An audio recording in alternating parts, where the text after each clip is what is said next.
तपते हुए रेगिस्तान की रेत के बीच जहां दूर दूर तक सिर्फ सन्नाटा पसरा है, अचानक जब रेत की परतें हवा में उठती हैं, तो उनके बीच से उभरता है एक विशाल पत्थर का ढांचा, एक पिरामिड।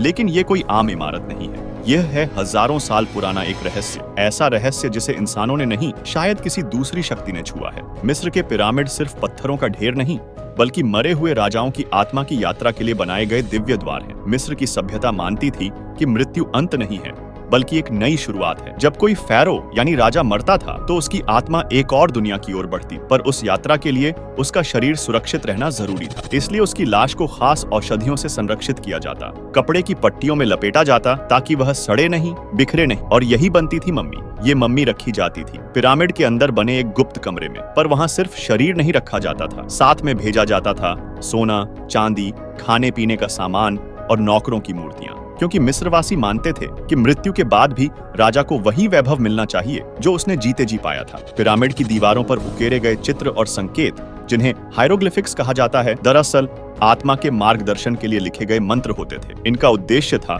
आत्मा को सुरक्षित दूसरे लोक तक पहुंचाना। लेकिन सबसे बड़ा रहस्य यह है कि इन इमारतों को बनाया कैसे गया। हर पत्थर 2 से 15 टन का है और लाखों पत्थरों को इतनी सटीकता से जोड़ा गया कि आज की मशीनें भी चौंक जाएं। इतिहास कहता है कि हजारों मजदूरों ने इन्हें रेत पर खींचकर और लकड़ी के रोलर्स से ऊपर चढ़ाकर जोड़ा। लेकिन कई वैज्ञानिक मानते हैं कि यह काम सिर्फ इंसानों का नहीं हो सकता, शायद कोई अदृश्य शक्ति या एलियंस। और यही से कहानी में आता है सबसे रहस्यमयी मोड़। पिरामिड आज भी सांस लेते हैं। हाँ, वहाँ आज भी ऐसे सीक्रेट कमरे मौजूद हैं जिन्हें आज तक कोई खोल नहीं पाया। कुछ पर्यटकों ने वहाँ अजीब सी आवाजें सुनी है, जैसे किसी की पदचाप, किसी की सांसें, और कभी कभी तो ऐसा महसूस होता है जैसे कोई उनके कंधे पर हाथ रख रहा हो। और तभी उभरती है एक सच्चाई। ये कोई कविता नहीं, एक सच है। वहाँ की दीवारें चुप होकर भी बोलती, आत्माएं आज भी वहाँ की हवा में घुली हुई हैं। पिरामिडों के भीतर कोई है जो अब भी जाग रहा है। फैरो मरे नहीं, वो बस सो रहे हैं, और शायद किसी रात वे वापस लौट आए। तो अगली बार जब आप मिस्र का नाम सुने, तो सिर्फ ऊंट, रेगिस्तान और पुराने मंदिर मत सोचिए। सोचिए उस जमीन के बारे में जहां आत्मा